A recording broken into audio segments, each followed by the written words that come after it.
2 பேரும் வேற வாசிச்சு கேட்டீங்களா? கேட்டால் தானே தெரியும் என்ன. ஸோ அதை ஒன்று மட்டும் அப்ரிஷியேட் பண்ண ஒரு காரியம் என்னன்னா, பெனிட்டா எங்கே பாருங்க ஒன்று இருந்துச்சு. பெனிட்டா ஆக்சுவலி வந்து போன தடவை வர வந்து ஒரு பைஹார்ட் பண்ணி வாசிக்கக்கூடிய ஒரு ஆளாக இருந்தது. இங்கே பல சீனியர் வர இருக்கக்கூடியவங்க வந்து நம்ம வந்து ஒரு வசனத்தை வாசிக்கிறதுல ரொம்ப தட்டு தடுமாறும் பொழுது அந்த வார்த்தையை ஒவ்வொன்றும் உச்சரித்து கரெக்டாக வந்து வாசிக்கிறதுல வந்து ரொம்பவே நான் பார்த்தேன். எழுதி அந்த நோட்டில் எழுதி கொடுத்ததை அப்படியே ஒரு தப்பு இல்லாமல் வாசித்த பெனிட்டா வந்து அப்ரிஷியேட் பண்ணுறேன். ஏன் அப்படி சொல்லி இதை பார்த்து நீங்கள் வந்து கற்றுக்கோங்க பைபிள் சீனியர்ஸ் எல்லாம். ஏன்னா வாசிக்கிறது நீங்கள் உங்களுடைய முயற்சியில் தான் இருக்குது. ஸோ பெனிட்டா என்ன படிக்கிற? Second standard வாசிக்கிறதுக்கும் 10th +2 9th 8th இந்த ஸ்டாண்டர்ட் வாசிக்கிறதுக்கு எவ்வளோ வித்தியாசம் இருக்குது அப்படின்னு சொல்லி நீங்கள் பாருங்கள். ஓகே,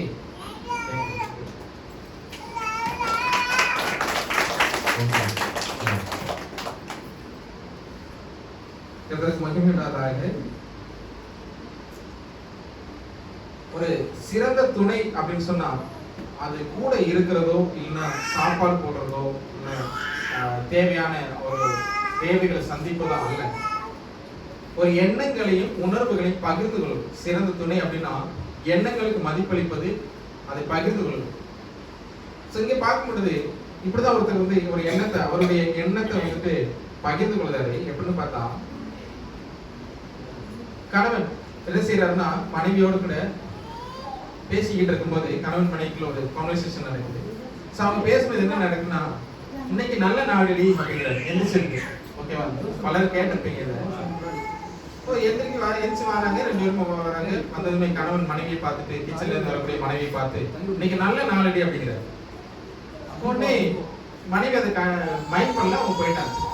அடுத்த நாளும் வந்து என்ன செய்யறாருன்னா கணவன் மனைவியை பார்த்து இன்னைக்கு நல்ல நாளடி அப்படிங்கிறாரு. ஸோ அது அப்பவும் வந்து மனைவி என்ன செய்யறாங்கன்னா அவங்க மைண்ட் பண்ண அவங்க போயிட்டாங்க. திரும்பவும் அடுத்து வந்து இப்படி போய்கிட்டே இருக்கு. ஒரு வாரமா இன்னைக்கு நல்ல நாளடி சொல்லிக்கிட்டே இருக்கு. உடனே இப்படி சொல்லிக்கிட்டே இருந்ததோ இந்த ஒரு வாரமா பொறுத்து இருந்து பார்த்த மனைவி என்ன செஞ்சாங்கன்னா, உனக்கு என்னன்னா ஆச்சு, பைத்தியம் நீதான் பிடிச்சிட்டா? ஒரு வாரமா பாக்குறேன் நீ நல்ல நாளடி நீ சும்மா கூவிக்கிட்டே இருக்கிற, என்ன நடந்துச்சு, என்னதான் உனக்கு அப்படி நல்ல நாள் தெரிஞ்சுக்கிட்ட, என்கிட்ட சொல்லு அப்படிங்கிற. அப்போ இந்த கணவன் சொல்றான், போன வாரம் நம்ம 2 சண்டை போடும்போது ஒரு நல்ல நாளை பார்த்து நான் வந்து எங்க அம்மா வீட்டுக்கு போயிடும் அப்படின்னு சொன்னல, நான் வீட்டை விட்டு இறங்கி போயிடும் சொன்னல, அதனாலதான் சொன்னேன் இன்னைக்கு நல்ல நாள் ரெடி அப்படின்னு சொன்னேன் அப்படின்னு. ஓகேவா? எவ்வளவு ஜோக் எல்லாம் கொலையா? சரி, ஓகே. அப்போ எண்ணங்களையும் உணர்ச்சிகளையும் பகிர்ந்து கொள்வது. இப்படி பல குடும்பத்துல இந்த மாதிரி எண்ணங்களையும் உணர்ச்சிகளையும் பகிர்ந்து கொள்வதாங்க. அவங்களுடைய எண்ணங்கள் மகிழ்ச்சிகளையும் பகிர்ந்து கொள்வது மிக விசேஷமாக பகிர்ந்து கொள்கிறது. ஓகே, இன்றைய தினத்தில் வாசிக்கப்பட்ட வேதாகமம் ஆதியாகமம் 1ஆம் அதிகாரத்துல 26, 27 வசனத்தை நம்ம வாசிச்சோம்.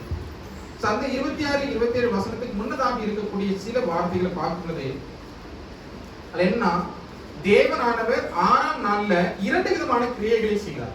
6ஆம் நாள்ல 2 விதமான கிரியைகளை செய்கிறார். அவர் முதலாவதாக மிருகங்களை உருவாக்குகிறாரு.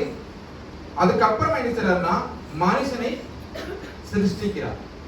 ஓகே, அப்ப தேவன் எல்லா ஜீவ ஜந்துக்களையும் உண்டாக்கி முடிச்சதுக்கு அப்புறமா மனுஷனை கடைசியா உருவாக்குறார். அப்படிதானே? ஃபர்ஸ்ட் உருவாக்கிட்டாரா, கடைசியா உருவாக்குறாரா? அல்லேலூயா சொல்லுங்க. அல்லேலூயா. சத்தமா? அப்ப இங்க என்ன நடக்குதுன்னு சொன்னா, தேவன் மனுஷனை ஃபர்ஸ்ட் உருவாக்கி இருந்தால் என்ன நடந்திருக்கும்? எல்லாத்தையும் படைக்கிறதுக்கு முன்னாடி தேவன் முதலாவதாக ஒரு மனுஷனை உருவாக்கிறது என்ன நடந்திருக்கும்? என்ன நடந்திருக்கும்? அவன் பாட்டு தனியா இருந்திருப்பான். வேற கரெக்ட் தான். சிரிப்பதற்குள்ள கரெக்டா உண்மை கரெக்டான பதில் அது. வேற சாப்பிட உண்மை இருக்காது. என்ன நீங்க எல்லாம் உண்மை இல்லையா? சண்டே கிளாஸ் பிள்ளைங்க சொல்லுது.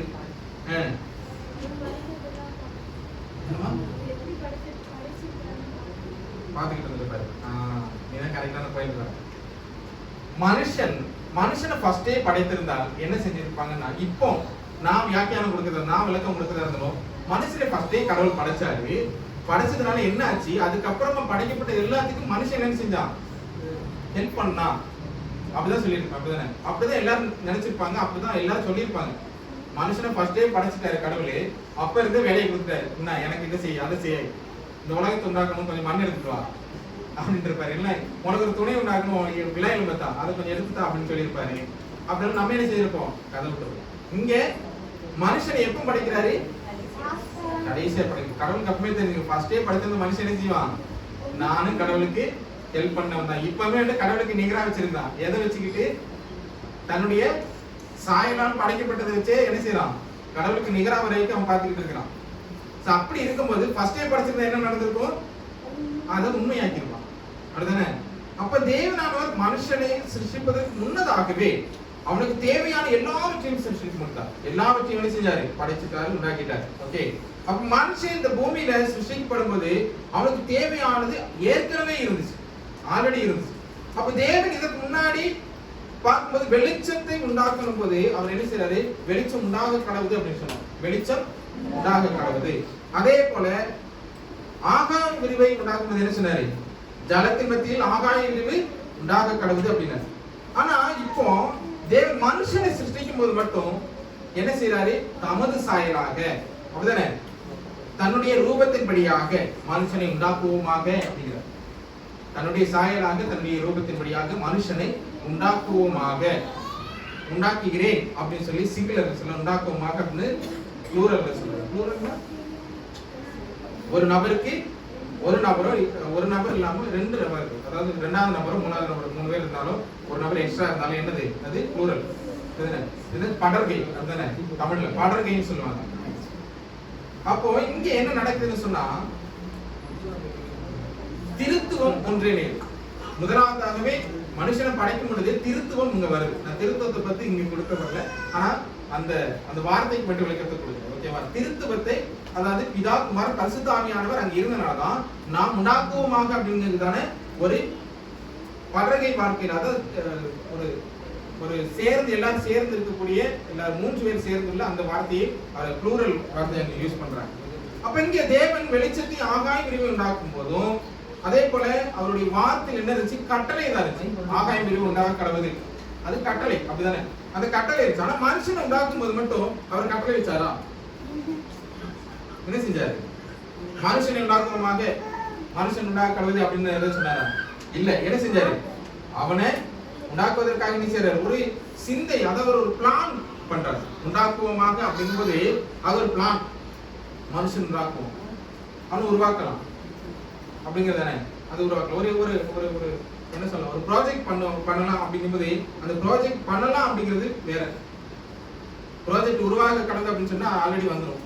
ப்ராஜெக்ட் பண்ணலாம் அப்படின்னு சொன்னா என்ன ஆகும், அதை நம்ம இனிமே தான் என்ன செய்யணும், ஃபர்ஸ்ட்ல இருந்து இன்ட்ரோ போட்டு அதுக்கு இண்டெக்ஸ் எல்லாம் எல்லாமே பண்ணி ரெடி பண்ணி எடுத்து அதுக்கு என்னென்ன ஹெட்டிங்ஸ் வரணும், என்ன சப் ஹெட்டிங்ஸ் வரணும், அதுல என்னெல்லாம் இருக்கணும், என்ன கண்டென்ட் இருக்கணும், எல்லாமே நம்ம அதுக்கப்புறம் தான் பண்ணணும். ஆனா இங்க தேவனானவர் மனுஷனை படைக்கும் பொழுது அதே போலதான் தேவனானவர் இருக்கிறது, மனுஷனை உண்டாக்குவதற்கு அவர் என்ன செய்யறாரு, தயாராக.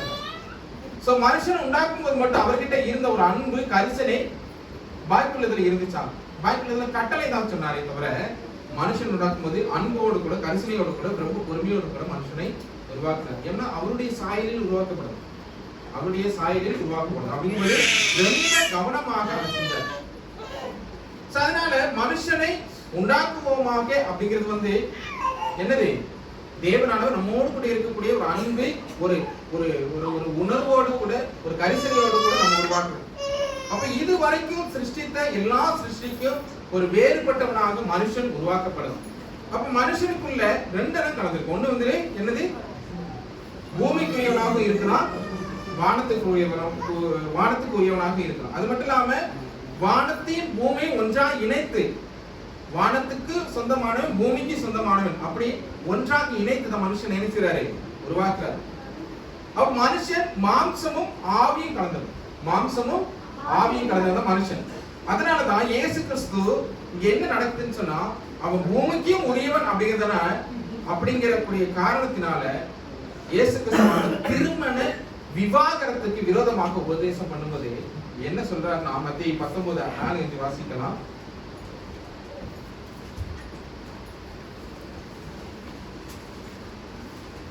மத்தேயு 19:4.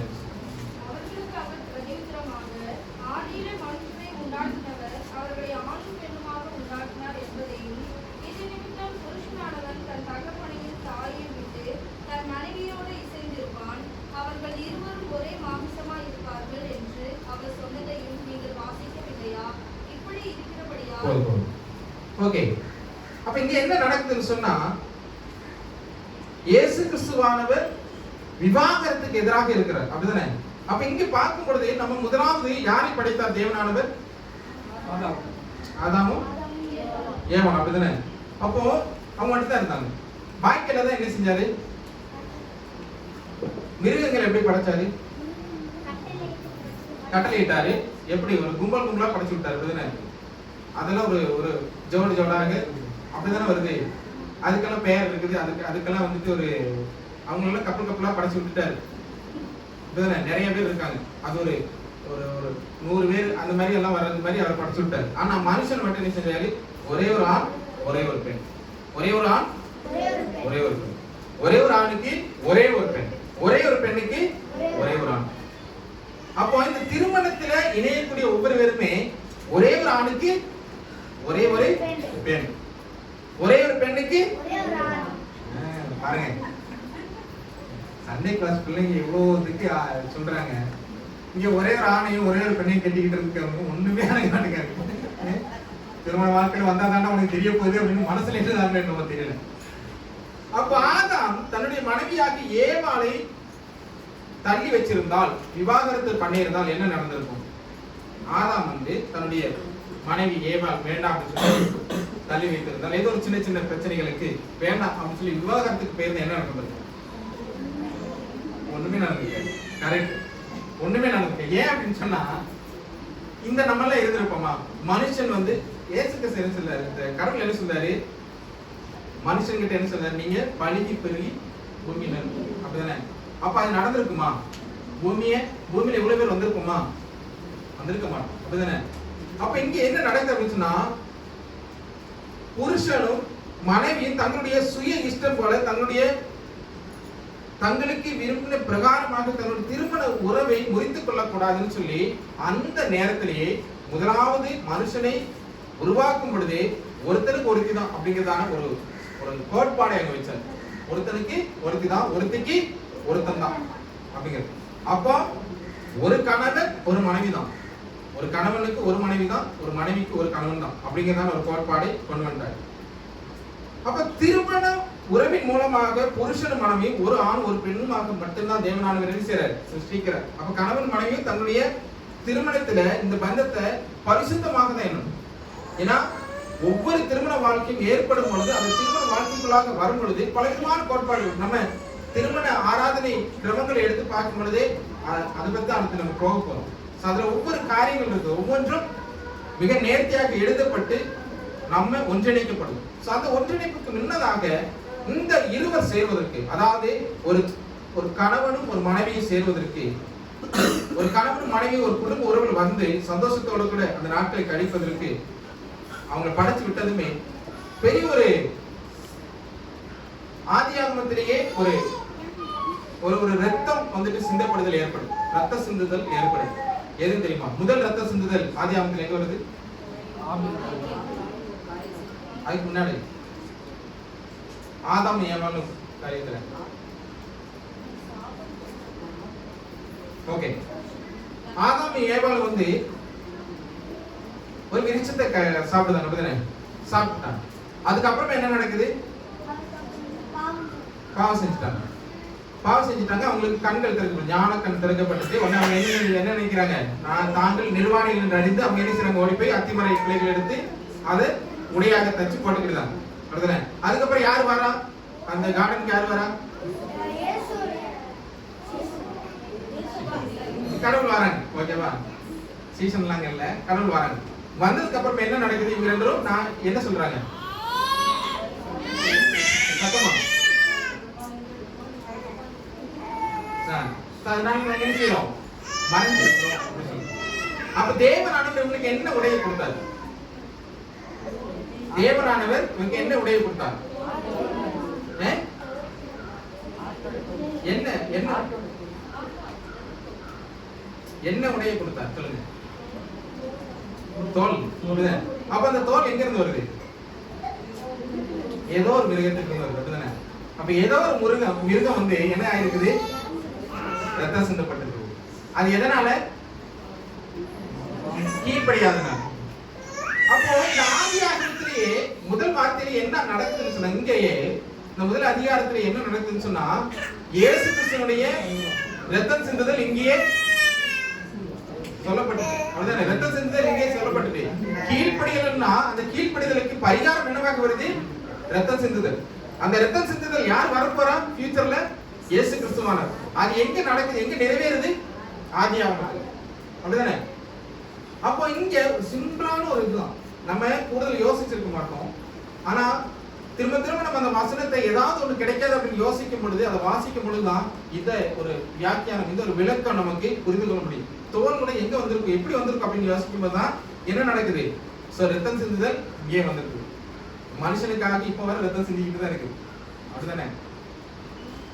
ஏன்னு சொன்னா நமக்கு அந்த அதிகாரம் இருக்குது. எல்லா அதிகாரத்தையும் தேவனானவர் தந்துட்டார். நீங்க எல்லாத்தையும் நீங்க அடிச்சு குசிச்சுக்கலாம்.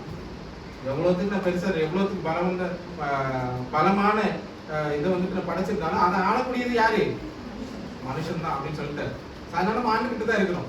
மனுஷனே ஆண்டுகிட்டு தான் இருக்கிறோம். ஓகே. அப்ப இங்க நம்ம பார்க்கும் பொழுது வேதாகமப்படி திருமணம் அப்படிங்கிறது மனித எண்ணத்துல தோன்றது அல்ல, மனிதனின் திட்டமும் அல்ல. யார் இதை உருவாக்குனது? ஆதியாகமத்தில் முதல் 2 அதிகாரங்கள்ல என்ன ஆகுது? அது தேவனுடைய சிந்தையில் தோன்றின ஒரு செயல் அப்படிங்கறத நம்ம புரிந்து கொள்ள முடியும். அப்படிதானே? அப்ப திருமணத்தை திட்டமிட்டு கணவன் மனைவி அப்படிங்கறத ஒரு அமைப்பை ஏற்படுத்தியவர் யார்? தேவனானவர். அதனால மனித எண்ணம், மனித தீர்மானம், மனித முயற்சி இது எல்லாமே மனிதனுடைய தான் அப்படின்னு சொல்றதுக்கு துளி கூட நம்மளால இடம் கொடுத்திருக்கிறார். மனுஷன் தான் இதுக்கெல்லாம் முயற்சி பண்ணனா, மனுஷன் தான் இந்த ஆணு பெண்ணுமாக உருவாக்குவதற்கு ரொம்ப முயற்சி பண்ணா, இல்ல குழந்தை பிறப்பதற்கு அவன் தான் வந்துட்டு ரொம்ப யோசிச்சான் அப்படிங்கறதெல்லாம் வந்து நம்ம இல்ல மனுஷங்கள்ல இது எல்லாம் யார் திட்டமிட்டது? தேவனானவர் திட்டமிட்டது. அவர் திட்டமிட்டு ஒவ்வொரையும் தெய்வீக திட்டத்தின் பிரகாரமாக அமைக்கப்பட்டதுதான் திருமண உறவு அப்படிங்கிறது. அப்ப இந்த திருமண உறவுல மணமகனும் மணமகளும் வந்து ஆராதனை முறைப்படி, நம்மளுடைய ஆராதனை முறை, திருமணத்துக்கு எல்லாரும் வந்திருக்கீங்க அப்படிதானே? திருமணம் ஆனவங்க நிறைய பேர் இருக்கு, திருமணம் ஆக போறவங்க அப்படிதானே? அப்படி இருக்கும் பொழுது இந்த ஆராதனை முறைப்படி நம்ம பார்க்கும் பொழுது ஒருவருக்கு ஒரு வாக்கு கொடுக்குறாங்க. அதுக்கப்புறமா தான் இணைக்கப்படுதல் நடக்குது. ஒருவருக்கு வாக்கு கொடுத்ததுக்கு அப்புறமா தான் என்ன செய்யுது? இணைக்கப்படுதல் நடைபெறும். அப்ப இந்த வாக்குறுதி தான் ரொம்ப முக்கியமானது. இந்த வாக்குறுதி ரொம்ப முக்கியமானது. அப்போ இந்த வாக்குறுதி கொடுக்கறதுக்கு முன்னதாக என்ன நடந்துச்சுன்னா, யாரு கூட ஒரு வாக்குறுதி நடக்குது?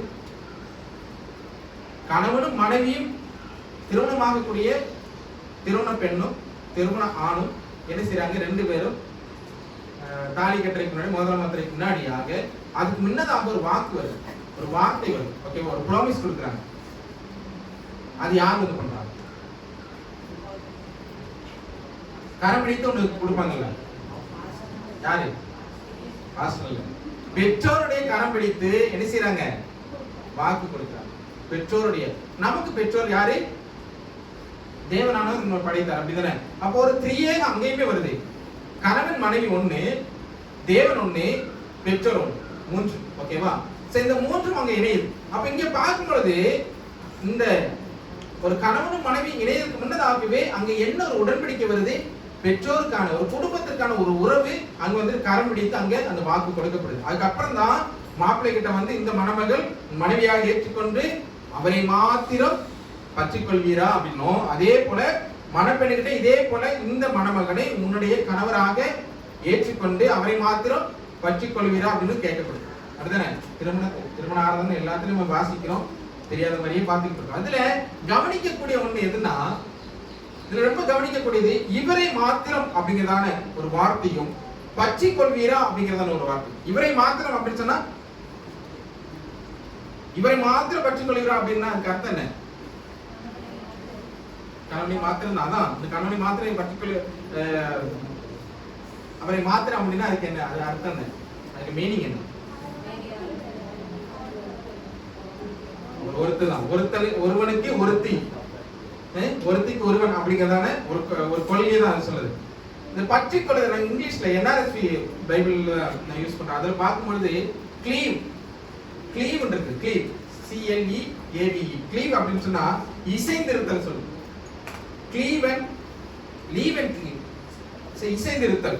ஓகேவா? இதுல சொல்ல போகும்போது இங்கிலீஷ் பைபிள் என்னன்னா லீவ் அண்ட் க்ளீவ் அப்படிங்கறதான ரெண்டு பதங்கள் சொல்லப்பட்டிருக்கு. அதுல லீவ் அப்படின்னு சொன்னா கணவன் தன் பெற்றோரை விட்டுட்டு எங்க போகணும்? மனைவி கிட்ட போகணும். ஓகேவா? க்ளீவ் என்பது மனைவியுடன் ஒன்றிணைத்தல். லீவ் அப்படிங்கிறது பெற்றோர்கிட்ட இருந்து விலகி போகணும். அப்ப பெற்றோர்கிட்ட இருந்து விலகி போகணும். பெற்றோர்கிட்ட இருந்து ஏன் விலகி போறோம்? நமக்குன்னு ஒரு குடும்பம் வந்துட்டு அந்த குடும்பத்தை பார்க்கணும்னு சொன்னா பெற்றோர்கிட்ட இருந்து பார்க்க முடியுமா? யார்கிட்ட போகணும்? நமக்குள்ள குடும்பத்தை பில்ட் பண்ணணும்னா எங்க போகணும்? தனியா தான் போகணும். அப்போ தனியா போறத பத்தி இங்க சொல்லப்படுது. அப்படிதானே? இதுல பல வியாக்கியானங்கள் ஒவ்வொருவர் கொடுக்கறாங்க. நான் சொல்றது, நான் என்னுடைய புரிதல் பிரகாரமாக நான் சொல்லக்கூடியதுதான் அது. அதாவது ஒரு திருமணம் ஆனதுக்கு அப்புறமாக நம்ம என்ன செய்யணும் அப்படின்னு சொன்னா தன்னுடைய மனைவியோடு கூட தனித்திருத்தல் ரொம்ப முக்கியமானது, அத்தியாவசியமானது. நம்ம எங்க இருந்து விலகி போகணும்? பெற்றோர்கிட்ட இருந்து விலகி போகணும். பெற்றோரும் அப்படி வந்தவங்க தான். அப்படிதானே? பெற்றோரும் அப்படியாக விலகி வந்தவங்க தான். சரி, நம்ம அப்படி விலகி போனா மட்டும்தான் நம்மளால ஒரு குடும்பத்தை என்ன செய்ய முடியும்? கொண்டு போக முடியும். அந்த குடும்பத்துல என்ன நடக்குன்னு சொல்லி நமக்கு என்ன செய்யும்? புரியுதும். குடும்பத்துல எவ்வளவு கஷ்டங்கள் இருக்குது, எவ்வளவு நெருக்கங்கள் இருக்குது, குடும்பத்தை எப்படி கொண்டு போகணும், ஒரு குழந்தை பிறந்துட்டு அந்த குழந்தை நம்ம எப்படி பார்க்கணும், நமக்கு வரக்கூடிய வருமானத்தை வச்சு நம்ம எப்படி அந்த குடும்பத்தை மேனேஜ் பண்ணணும் அப்படிங்கிறது எப்ப தெரியும்? தனியா போகும்போது. கணவன் மனைவியும் தனியா போகும்போது தான் தெரியும். இல்ல குடும்பத்தில் நம்ம இருந்தோம்னா என்ன நடக்கும்? ஒண்ணுல மாமியார் சண்டை வரும், இல்லைன்னா என்ன நடக்கும்? ஏதோ ஒரு நம்ம சம்பாதிக்கிறதுல எங்க போய்கிட்டு இருக்கோம், ஏதோ ஒரு தேவைக்காக ஓகே குடும்பத்துக்கு லாஸ்ட் நம்ம கொடுத்துட்டு என்ன செய்வோம்? லாஸ்ட் நமக்குன்னு என்ன இருக்குன்னு சொல்லி யோசிக்கும் போது ஒண்ணுமே இல்லாத ஒரு சூழ்நிலை இருக்கும். ஆகவே லீவ் அண்ட் க்ளீவ் நம்ம என்ன செய்யணும்? கண்டிப்பா வந்து விலகி போகணும், தனியா இருக்கணும், மனைவியோடு கூட சந்தோஷமாக இருக்கணும் அப்படிங்கிறது. இப்ப இங்க ஒருவனுக்கு ஒருத்தி நிரந்தரமாக இருக்கணும் அப்படிங்கக்கூடிய ஒரு கோட்பாடு. ஒருவனுக்கு ஒருத்தி நிரந்தரமாக, கல்யாணத்துக்கு முன்னதாகவோ இல்ல கல்யாணத்துக்கு முன்னதாக, கல்யாணத்துக்கு முன்னதாக பந்தங்கள் பல பேர் இருந்திருக்கலாம், ஆசைகள் பல பேர் இருந்திருக்கலாம். ஆனா அந்த கல்யாண உடன்படிக்கைக்குள்ளாக வந்ததுக்கு அப்புறமாக நம்ம வரும்போது கூட எங்களுக்கு முன்னாடி ஒரு ஸ்கூட்டில போகக்கூடிய ஒருத்தனுடைய டிஷர்ட்ல எழுதிருந்துச்சு பேண்ட் பாஸ்ட்.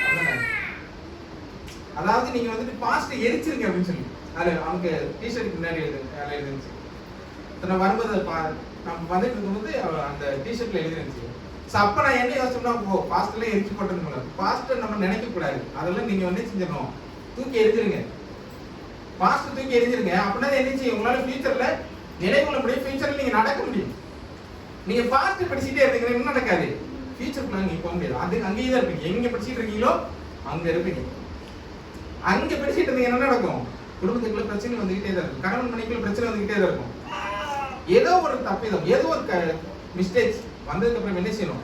அதை மன்னிக்கக்கூடிய, அதை ஏற்றுக்கொள்ளக்கூடிய, தப்புன்னு சொன்னா அதை ஏற்றுக்கொள்ளக்கூடிய, இல்ல மாற்றிக்கொள்ளக்கூடிய ஒரு உணர்ச்சி நமக்குள்ளாக வர வேண்டும். அங்கதான் என்ன நடக்கும்? ஒரு நல்ல ஒரு குடும்பம் உருவாகும். சோ இங்க அதுக்கப்புறமா அதாவது ஒரு கணவன் மனைவிக்கான திருமண, ஒரு ஆண் பெண்ணுக்கான திருமண உறவுல கரம் பிடிச்சு கொடுத்ததுக்கு அப்புறமாக நடக்கக்கூடிய வேற ஒண்ணு என்ன சொன்னா ஒருவர் நோக்கி சொல்ல வேண்டிய ஒரு வார்த்தை வரும், ஒருவரை ஒருவர் பார்த்து சொல்லக்கூடிய. இப்ப இங்க ஒரு இலக்கண மாற்றமே ஏற்படுது. ஒரு இலக்கண மாற்றம் எப்படின்னு சொன்னா ஒரு தேர்ட் பர்சன். இதுக்கு முன்னாடி வந்து தேர்ட் பர்சன், அதாவது அப்பா பெற்றோருக்கு இடையில இருக்கக்கூடிய ஒரு கரம் பிடித்து கொடுக்கிறது. இந்த என்னுடைய பெண்ணை வந்துட்டு உங்களுக்கு நான் கொடுக்குறேன் அப்படின்னு சொல்லி கரம் பிடித்து அங்க ஒரு வாக்குறுதி கொடுக்குறாங்க. அது ஒரு தேர்ட் பர்சன் இடையில நடக்குது.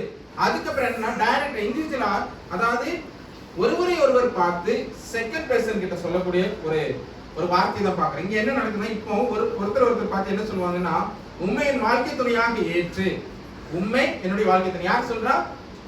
கணவனும் மனைவியும் ஒருவருக்கு ஒருவர் பார்த்து ரெண்டு பேருமே சொல்லக்கூடிய வார்த்தைகள். உண்மை என் வாழ்க்கை துணையாக ஏற்று நன்மையிலும், அதாவது இன்னைக்கு முதல் இன்று முதல் எதுல இருக்கிறேன்? நன்மையிலும் தீமையிலும் வாழ்விலும் தாழ்விலும் சுகத்திலும் சுகவீனத்திலும் உயிரோடு இருக்கும் வரை, அது நோட் பண்ணி, உயிரோடு இருக்கும் வரை கடவுளுடைய தூய நியமப்படி உன்னை நேசிக்க காப்பாற்ற வாக்கு கொடுக்கிறேன். ஓகேவா? புரிஞ்சா? அதான் என்ன செய்யணும்? நன்மையா இருந்தாலும் சரி தீமையா இருந்தாலும் சரி, வாழ்வோ தாழ்வோ, எப்பேற்பட்டதான கஷ்டமா இருந்தாலும், எப்பேற்பட்டதான சோதனை இருந்தாலும், எப்பேற்பட்ட பிரச்சனைகளா இருந்தாலும், நான் உன்னை விட்டு பிரிஞ்சு போக மாட்டேன். நான் உன்னை விட்டு அடிச்ச மாட்டேன், பிரிஞ்சு போக மாட்டேன். என் அடிச்சே கொள்ளு, நான் உங்கள்கிட்ட தான் இருப்பேன். யாருக்கு பெந்தம் அது? கணவனுக்கு மனைவிக்குமான பெந்தம் அப்படி இருக்கணும். இதெல்லாம் கிறிஸ்தவம் என்ன செய்ய வலியுறுத்துது. நம்ம இப்போ வந்துட்டு சில கோட்பாடுகள் பிரகாரமாக, உலக பிரகாரமாக நம்ம என்ன செய்யலாம், பேசலாம். நமக்குள்ள சட்டங்கள் வந்து எல்லாமே இயக்கப்பட்டது எப்படி? பைபிள்ல இருந்தா சட்டங்கள் இயக்கப்பட்டுச்சு, அது தெரியுமா? பைபிள்ல இருந்தா எல்லா சட்டங்களும் உருவாக்கப்பட்டுச்சு எல்லா கண்ட்ரீஸ்லயும். ஆனா இந்த சட்டத்தை இப்ப நம்ம நமக்கு ஏற்ற மாதிரி மாத்திக்கிட்டே வரோம். ரொம்ப கஷ்டமா இருந்துச்சு, நீங்க என்ன செய்யலாம், டிவோர்ஸ் பண்ணிட்டு அடுத்த ஒரு கல்யாணம் பண்ணலாம் அப்படிங்கிற மாதிரி போய்கிட்டே இருக்கும். அங்கேயும் கஷ்டம் வந்துச்சுன்னா என்ன செய்வோம்? அடுத்த டிவோர்ஸ், அடுத்த கல்யாணம். அங்கேயும் கஷ்டமா இருந்துச்சுன்னா போய்கிட்டே இருக்கும். அப்போ அங்க என்ன நடக்கும்? போய்கிட்டே தான் இருக்கும். ஒரு முடிவு இருக்கு. நாம என்ன செய்யணும்? டிவோர்ஸ் போட்டுட்டு கண்டினியூஸ் அப்படின்னு போட்டு 2-3 டாட் வச்சு விட. அங்க என்ன நடக்குதுன்னு சொன்னா, இந்த விதமான சிந்தைகள் நமக்குள்ள வருவதை நம்ம தடுக்கணும். நம்ம ரொம்ப தேவனுக்குள்ளாக வந்து தேவ சிந்தையோடு நம்ம சிந்திக்கும் பொழுது, தேவனுடைய வார்த்தைகள் நம்முடைய மனதில் இருக்கும் பொழுது, நம்ம கரம் பிடித்து கொடுத்த ஒவ்வொரு வார்த்தைகளையும் திருமண உறவில் நம்ம ஏற்படும் பொழுது இருந்த ஒவ்வொன்றையும் சிந்திக்கும் பொழுது நம்ம என்ன நடக்கும்? ஆட்டோமேட்டிக்கா தேவனுக்குள்ளாக நம்ம சிந்திப்போம். நமக்கு ஞானத்தை தேவனான தரும். எப்படி இந்த பிரச்சனையை சால்வ் பண்ணணும், அப்படிதானே? எப்படி இந்த பிரச்சனையை சால்வ் பண்ணலாம் அப்படிங்கிறதால ஞானம் நமக்கு வரும். அதனாலதான் இங்க என்ன செய்யுது? உண்மை நேசிக்க பாட்டு பாடிறாங்க. உண்மை நேசிக்க என்ன செய்யணும்? புரிந்து கொண்டால் கணவன் மனைவியை நேசிக்க, மனைவி கணவன், மனைவி கணவன் மட்டும் நேசிக்கணும், கணவன் மனைவி மட்டும் நேசிக்கணும், அதுதானே? அதுக்கப்புறம் வேற ஒரு நேசம் வந்துச்சுன்னா என்ன நடக்கும்? அங்க பிரச்சனைகள் நடக்கும். இப்ப இங்க அது மட்டும் நேசிக்க மட்டும் போதாது, காப்பாற்றணும். காப்பாத்துறது நான் சம்பாதிச்சது எனக்கு மட்டும்தான், நான் தானே சம்பாதிச்சேன், நீ இப்பதானே இருக்கிற, உனக்கு எதுக்கு தரணும் அப்படிங்கிறதான உணர்வு வரக்கூடாது. கணவன் மனைவியாக ஏற்பட்டுட்டாலே அங்க என்னது? எல்லாமே அவங்களுக்கு இடையில எல்லாமே என்ன நிர்வாணமா இருக்கணும் தான். நிர்வாணமா இருக்குன்னு என்னது? வெளிப்படையாக இருக்கிறது. அப்ப வெளிப்படையா இருக்கும்போது உங்க லாக், ஒரு மொபைல் லாக்கு கூட வந்து என்னவா இருக்கணும்? வெளிப்படையா தான் இருக்கணும்.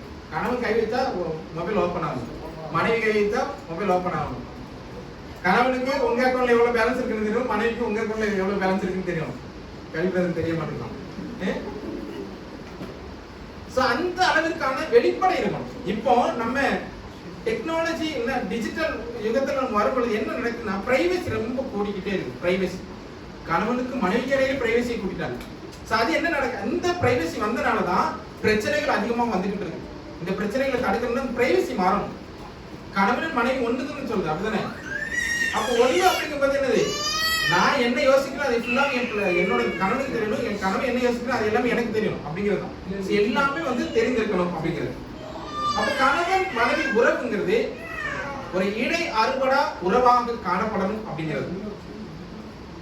இங்க ஒரு வாக்கு கொடுக்கிறது மட்டுமல்ல, தேவனுக்கு முன்னதாக நம்ம என்ன செய்வோம்? இணைக்கப்படும். திருமணத்துல 2 நபர்கள் இணைக்கப்படுது. திருமண உறவு வந்ததுக்கு அப்புறமாக அங்க ஒரு பிரச்சனை எப்படி வரும்? எங்கேயாச்சும் வரும். இப்படிதான் ஒரு பங்களா இருக்கு. பங்களா தான் சொன்ன யாருமே சிரிக்க, அதை சொல்லி முடிச்சு சிரிக்க பாருங்க. ஓகே, ஒரு பங்களா இருக்குது. ஒரு பங்களால வந்து ஒரு வேலைக்காரர் இருக்காரு. அந்த வேலைக்காரர் என்ன செய்யறாருன்னா, அந்த பங்களாக்கு அவர் வேலைக்கு போகும் போதெல்லாம் சைட்ல வந்து செடி வச்சிருக்காரு. அந்த செடியில இருந்து ஒரு பூ பறிச்சு அவர் என்ன செய்வாருன்னா, உள்ள போய் பங்களாக்கு உள்ள போகும்போது அந்த டைனிங் ஹால் இருக்கும், அந்த டைனிங் ஹால்ல அந்த பூ வச்சுட்டு. ஸோ இது வந்து அவரா தொடர்ந்தது தான், இந்த வேலை செய்கிற நபரா தொடர்ந்தது. ஸோ அவர் என்ன செஞ்சுக்கிறாருன்னா, அந்த பூ வச்சு அங்கே வச்சுட்டு போயிட்டாரு. ஸோ அந்த எஜமானன் இறங்கி வராரு. எஜமானன் இறங்கி வரும்போது பார்க்குறாரு, சந்தோஷம், பரவாயில்லையே பூவில் வச்சிருக்கிற விஷயம், சந்தோஷம் போயிட்டாரு. ஸோ இது அப்படியே தொடர்ந்துக்கிட்டே இருக்குது. இப்படி தொடர்ந்துக்கிட்டே இருக்கும்போது ஒரு நாள் இந்த பூ வாடி போச்சு. இவர் பறிச்சு அங்கே வச்சு அந்த பூ என்ன செய்து வாடி போச்சு. எஜமானன் வந்து காலையிலேயே ஃப்ரெஷ்ஷாக எழுப்பி வேலைக்கு போனாலும் இறங்கி வரும்போது வாடி போன பூ பார்க்குறாரு. இவர் பயங்கர கோபம். கோபம் வந்ததுக்கு அப்புறமா அந்த எஜமான் நினைச்சாருன்னா அவரை கூப்பிடுறாரு, வேலைக்காரனை கூப்பிட்டு பயங்கரமா திட்டுறாரு, பேசுறாரு. அறிவே இல்லையா, காலையில் இப்படி போய் ஒரு வாரண பூ வச்சிருக்கு, இந்த நாள் எனக்கு எப்படி இருக்கும் அப்படின்னு. யாரும் என்ன வேணும், இந்த நாள் எப்படி இருக்குன்னு சொல்லி அவர் பயங்கரமா வந்து திட்டுறாரு. சோ இப்படி திட்டுனதுக்கு அப்புறமா இந்த வேலைக்காரனுக்கு ரொம்ப கஷ்டமாயி போச்சு, மனசுக்கு ரொம்ப பாரமாயிட்டு தனியா போய் அழுதுட்டான். இப்ப என்ன நினைச்சு அழுதுறான்னா, இவ்வளவு நாளா வந்து இவர் என்னை திட்டவே இல்லை, ஆனா இவ்வளவு நாளா பூ வச்சேன், அந்த பூ வாடி போகாம தான் இருந்துச்சு. ஆனா இன்னைக்கு அந்த பூ வாடினதுக்கு எனக்கு என்னது, நான் எப்பவும் போலதான் அந்த பூவை என்ன செஞ்சேன், ஃப்ரெஷ்ஷா பறிச்சு அங்க வச்சேன். வாடி போனதுக்கு நான் என்ன செய்ய முடியும்? இவ்வளவு நாளா நல்லா வாடி போகாம இருக்கும்போது அவர் என்கிட்ட ஒரு வாரத்துக்கு அப்ரிஷியேட் பண்ணல, என்னை வந்துட்டு என்ன சொல்ல பாராட்டல. ஆனா இன்னைக்கு வாடினதுக்கு அப்புறமா என்ன வந்து இப்படி அவமானப்படுத்தி போயிட்டாரு, உலகத்துக்கு திட்டிட்டு போயிட்டாருன்னு சொல்லி ரொம்ப மனவருத்தத்திலே இருக்கான். சாயங்காலம் ஆச்சு, வீட்டுக்கு போயிட்டான். சரி, வீட்டுக்கு போனதுக்கு அப்புறம் மனைவி கேட்கறாங்க, என்னங்க என்ன ஒரு சைஸா இருக்கிறீங்க, இஞ்சி தண்ணி பாருங்க போல உட்காந்துருக்கீங்க அப்படின்ட்டாங்க. உடனே அதை சொன்னதுமே கணவனுக்கு பயங்கர கோபம் வந்தது. கோபம் வந்ததுக்கு அப்புறமா அந்த கணவன் என்ன செய்யறான்னா, மனைவி ஒரு அடி விட்டுறான்.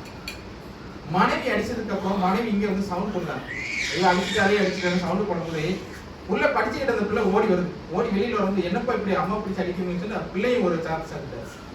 ஓகேவா, இன்ட்ரெஸ்டிங்கா இருக்குல்ல, அண்ணா நல்லா பிடிக்கும். ஒரு அடி கொடுத்தாரு. அதுக்கப்புறம் இவர் அடி கொடுத்ததுக்கு அப்புறம் என்ன நடக்குதுன்னா, இவருக்கு ரொம்ப கோபம், இவருக்கு வந்து அடி கொடுத்துட்டே இவருக்கு அந்த கோபம் மாறும். இவர் என்ன செய்யறா, இந்த டைனிங் டேபிள்ல இருக்கக்கூடிய தட்டை எடுத்து தூக்கி கீழே போடுறதால உடையுது. அந்த உடையிற சத்தத்தை கேட்டது பூனை வந்துட்டு அங்க இருந்து பூனை ஓடி வருது. பூனை ஓடி வந்ததுக்கு அப்புறம் என்ன செய்யறா, நீங்க இருக்கியாங்க அப்படின்னு சொல்லிட்டு அது ஒரு சவுண்ட் போட்டு வந்தா அதை கால் வச்சு எடுத்து அந்த பூனை அப்படி அவர் எத்தனை வந்து அந்த இதுல போய் இடிச்சு, செவில போய் இடிச்சு செத்து போயிடுச்சு. அந்த பூனை செத்து போனதுக்கு அப்புறம் என்ன நடக்குன்னா, ரொம்ப பரிதாபப்படுறான்.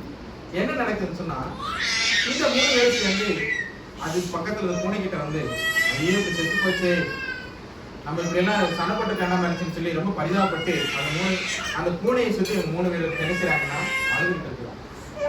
பாருங்க, நிசார ஒரு காரியம் தான், ஒரு பூ வாடி போச்சு, அந்த ஒரு டென்ஷன்ல கணவன் வந்தாரு. இல்ல வந்ததும் எப்படி வந்திருக்காரு, எந்த மனநிலையில வந்திருக்காருன்னு தெரியாம வாய் என்ன நடக்குது, பிரச்சனை பெருசா நடக்குது. அதனால என்ன, அந்த பிரச்சனை எங்க போய் முடியுது, சாகுற நிலைமையில அங்கதான். சாத்தா என்ன செய்வோம், இப்படிதான் எதையாவது தூண்டி விட்டுருவான். நம்ம வந்து சரி ஏதோ அமைதியா இருக்காரு விட்டுருவோம், என்னங்க அமைதியா இருக்கீங்கன்னு கேட்டா ஓகே, என்ன இஞ்சித்துல கரங்க போல இருக்கீங்கன்னு கேட்டு தேவையில்லாத. அதுல கடவுள் வந்து மனுஷனுக்கு ஒரு வாய் 2 காது கொடுத்துருக்காரு. ஒரு வாய் 2 காது. எதுக்கு,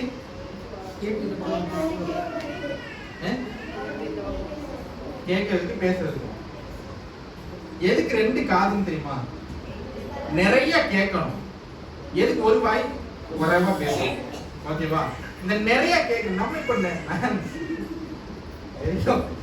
என்ன சொல்ல, அதாவது நம்ம ஆளுக்கு எப்படி இருக்குன்னா, வாய் 2 இருக்குதோன்னு யோசிக்க தோணுது. வாய் 2 காது 1 தான் இருக்குதுன்னு தோணும் சில நேரத்துல. ஏன்னா வாய் எவ்வளவு பேசுறோம், கேட்கறதுல கவனத்தை விட்டுருவோம். அந்த ஒரு நிலையில இருக்குது. யாருக்கெல்லாம தெரியல, இந்த யாராவது முடிஞ்சதுக்கு அப்புறம் தான் தெரியும். எங்கிட்ட எல்லாம் இருந்து 2 வாய் இருக்கிறவங்க வந்து பேச போறாங்கன்னு சொல்லி. ஓகே, சோ நம்ம எப்படி இருக்கணும்னு சொன்னா, 2 வாய் இருக்கிற அளவுக்கு நம்ம பேசுறோம். நமக்கு ஒரு வாய் தான் இருக்குங்கிறது நினைவுல வச்சுக்கிட்டோம்னா ரொம்பவே நல்லா இருக்கும். ரொம்பவே நல்லா இருக்கும். ஆனா ஒரு வாய்க்கு சகிக்க முடியல. 2 வாய் எல்லாம் 2 வாய் இருக்கிற என்ன நடக்கும், பிரச்சனை மேல பிரச்சனையா தான் போகும். சோ கடவுள் மனுஷனை படைச்சது எல்லாத்தையும் சகித்து கொண்டு எல்லாத்தையும் நேரிடுவதற்கு தான். அப்படிதானே, எப்பேற்பட்டதான பிரச்சனையா இருந்தாலும் நேரிடணும். ஆனா அந்த பிரச்சனையை நேரிடாம நம்ம அதுல அதை வீழ்ந்து போகிறது வந்து ரொம்ப தீவிரமான ஒன்று. இங்க நம்ம பார்க்கும்போது தெய்வீக அன்பை பெற்றுக்கொண்ட நம்ம, தெய்வீக முறைப்படி இணைக்கப்படக்கூடிய நம்ம, வாக்கு கொடுக்கும்போது மட்டும் அந்த வாக்கு இருக்கக்கூடாது. ஓகேவா, அங்கே திருமண வாழ்க்கையில ஏற்படும் பொழுது மட்டும் அந்த வாக்கு கொடுக்கிறது மட்டும் நம்முடைய வார்த்தை இருக்கக்கூடாது. செயல்ல இருக்கு. இன்பத்திலேயும் துன்பத்திலேயும் கஷ்டத்திலும் நஷ்டத்திலும் எல்லாத்தையும் ஒன்றிணைப்பேன், எல்லாத்திலும் ஒன்னாதான் இருப்பேன், எல்லாத்திலும் என்னுடைய கணவனை நான் விட்டு பிரிந்து போக மாட்டேன், என்னுடைய மனைவி நான் விட்டு பிரிந்து போக மாட்டேன், என் மனைவிக்கு நான் துரோகம் பண்ண மாட்டேன், என் கணவனுக்கு நான் துரோகம் பண்ண மாட்டேன், என் கணவன் நான் உண்மையா இருப்பேன், என் மனைவிக்கு நான் உண்மையா இருப்பேன். வேறொரு பந்தத்தில் ஏற்பட மாட்டேன் அப்படிங்கக்கூடிய ஒரு உணர்வு நமக்குள்ளாக வரும் பொழுது என்ன நடக்கும் சொன்னா அந்த குடும்பம் நடக்காது. அந்த குடும்பம் ஒன்றும் ஆகாது.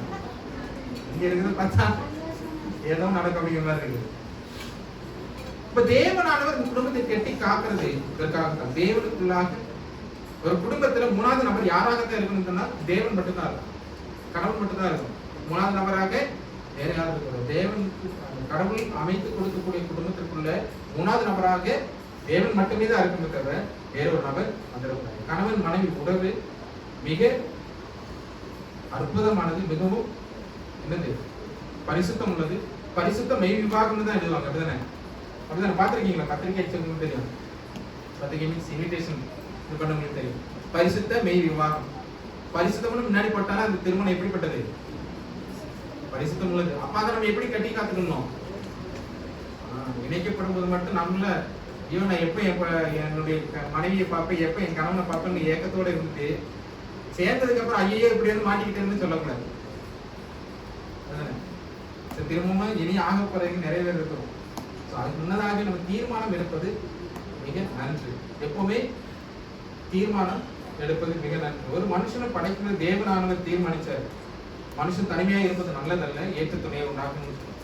அவர் தீர்மானிக்கிறது தனிமையா இருந்தா ரொம்ப கூடுவோம், சேர்ந்து இருந்தாதான் இவங்க என்ன செய்வாங்க, சந்தோஷமா இருப்பாங்க. ஆனா இங்க என்ன நடக்குது? சேர்ந்து இருந்ததுக்கு அப்புறம் பிரச்சனையை உருவாகுது. அப்படிதானே? சிரித்துக்கொண்டு சொன்னாலும் இது உண்மைதான். பல குடும்பத்திலையும் தனிமையா ஒரு திருமண உறவுக்குள்ளாக வருவதற்கு முன்னதாக இருந்த ஒரு சந்தோஷம் திருமணத்துக்குள்ளாக வந்ததுக்கு அப்புறம் இல்லாம போகுது. அதற்கான காரணம் என்ன? நம்ம பைபிள்ல சொல்லலாம், ஆதியில் கொண்டிருந்த அன்பை ஃபர்ஸ்ட் ஒரு கணவன் மனைவியை பார்த்து எப்படி நமக்கு நீ அழகானவள், ஐஸ்வர்யராய்க்கு மேல நீ தான் என்னுடைய ஐஸ்வர்யாய்க்கு சொல்லதா இருந்தா லாஸ்ட் வர மரிக்கும் வரையிலும் அதே வார்த்தை இருக்கும். என்னன்னு சொன்னா இப்படிப்பட்டதான பிரச்சனைகள் வந்து கொண்டிருக்கும். திருமண உறவு மிக முக்கியமானது. திருமண உறவு அவங்களை ஏற்படுவதற்கு முன்னதாகவே கருத்தோடு கூட ஜெபித்து அந்த உறவுக்குள்ளாக ஏற்படும் பொழுது எப்பேற்பட்டதான பிரச்சனைகள் வந்தாலும் அதனை நாங்கள் இருவரும் சேர்ந்து நேரிடுவோம் அப்படிங்கிறதான உணர்வோடு கூட இருக்கணும். அப்படி இருந்தால் மட்டும்தான் அதனை மேற்கொள்ள முடியும். அப்படிப்பட்டதான ஒரு நோக்கம், ஒரு புரிதல் கணவன் மனைவிக்குள்ளாக இருக்க வேண்டும். தேவனானவர் ஒருவருக்கொருவர், அதாவது கணவனுக்கு மனைவிக்குமான அந்த உறவில் மகிழ்ச்சியை தரக்கூடியவர். அந்த மகிழ்ச்சியை தரணும்னு சொன்னா தேவனுக்கு நம்ம அந்த இடத்தை கொடுக்கணும். அந்த தேவனுக்கு அந்த இடத்தை கொடுக்கும் தேவனானவர் அதிகமான அன்பையும் அதிகமான சந்தோஷங்கள் அதிகமான மாற்றங்களையும் விடுதலையும் தேவனானவர் நம்ம அனைவருக்குமே தருவார். தேவனாமே இந்த வார்த்தையின் பிரகாரமாக ஒருமுறை ஆசிரியப்பார்கள்.